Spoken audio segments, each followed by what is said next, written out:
Shalom, saya dari Fakultas Ilmu Komputer Prodi Informatika Universitas Kristen Indonesia Maluku. Perkenalkan, nama saya Pirlo Derek Welatoan dari kelas C. Pokok bahasan yang saya bahas hari ini adalah use case diagram dan activity diagram. Use case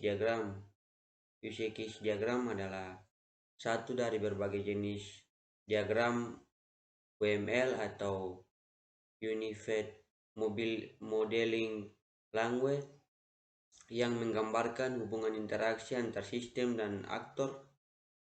Use case dapat mendeskripsikan tipe interaksi antar si pengguna sistem dengan sistemnya. Tentunya use case diagram merupakan suatu yang mudah dipelajari. Langkah awal untuk melakukan pemodelan tentu perlunya suatu diagram yang mampu menjabarkan aksi aktor dengan aksi sistem itu sendiri seperti yang terdapat pada use case diagram.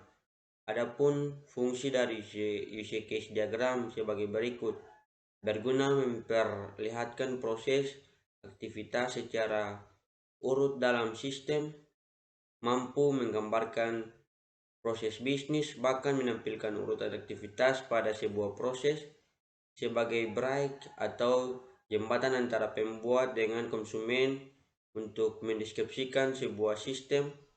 Manfaat dari user case diantaranya menggunakannya sebagai kebutuhan verifikasi, menjadi gambaran interface dari sebuah sistem karena setiap sistem yang dibangun haruslah memiliki interface, mengidentifikasi siapa saja orang yang dapat berinteraksi dengan sistem serta apa yang dapat dilakukan oleh sistem, memberikan kepastian mengenai kebutuhan sistem sehingga tidak membingungkan, memudahkan proses komunikasi antar domain expert dan user.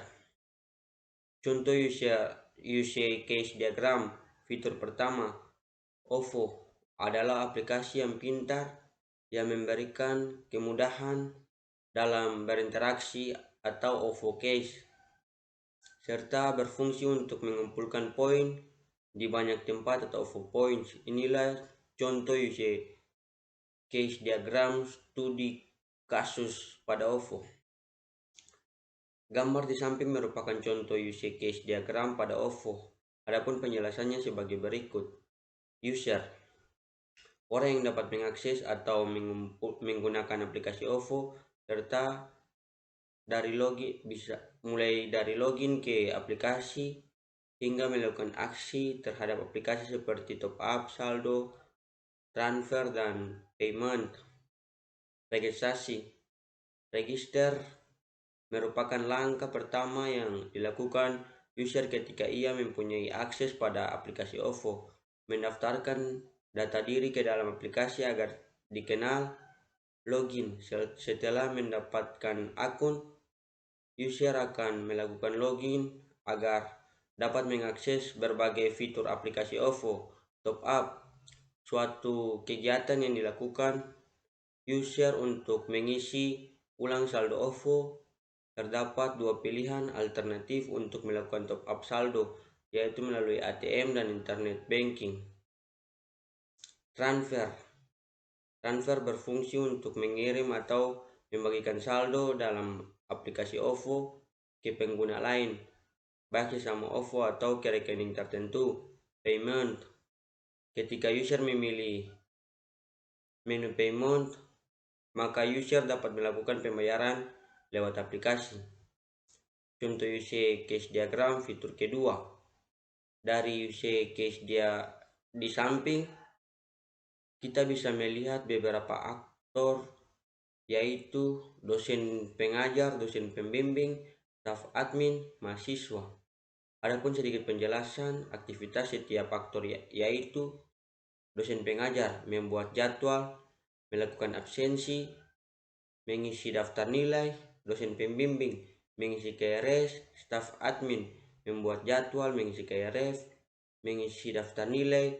cetak IPK dan absensi.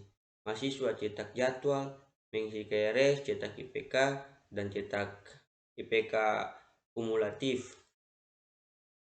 Kita lanjut diagram activity.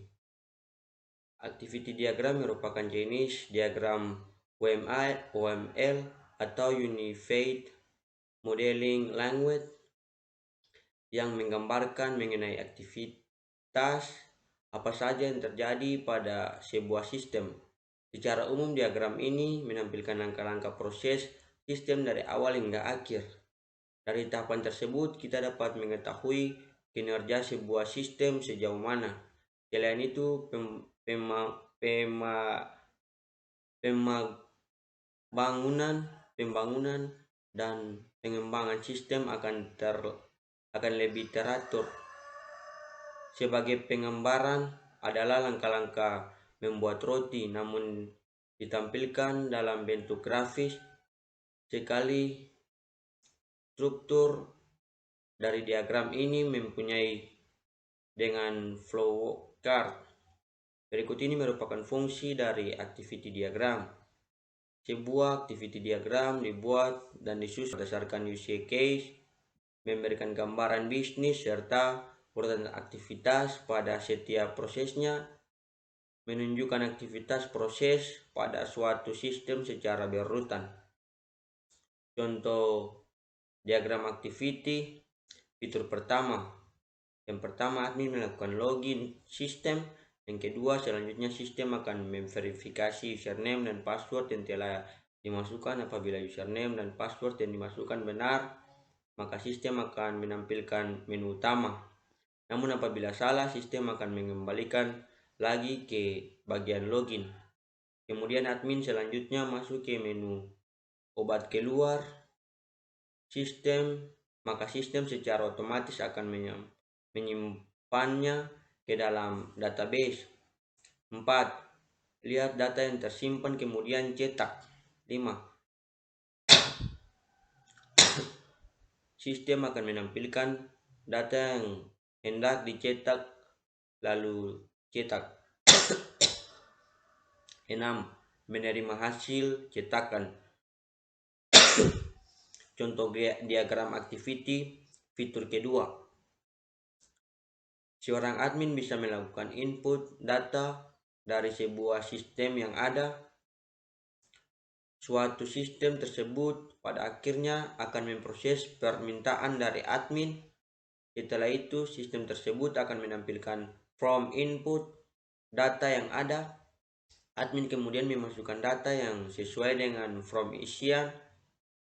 Sistem tersebut lalu akan melakukan validasi yang terkait dengan data yang akan dimasukkan nantinya.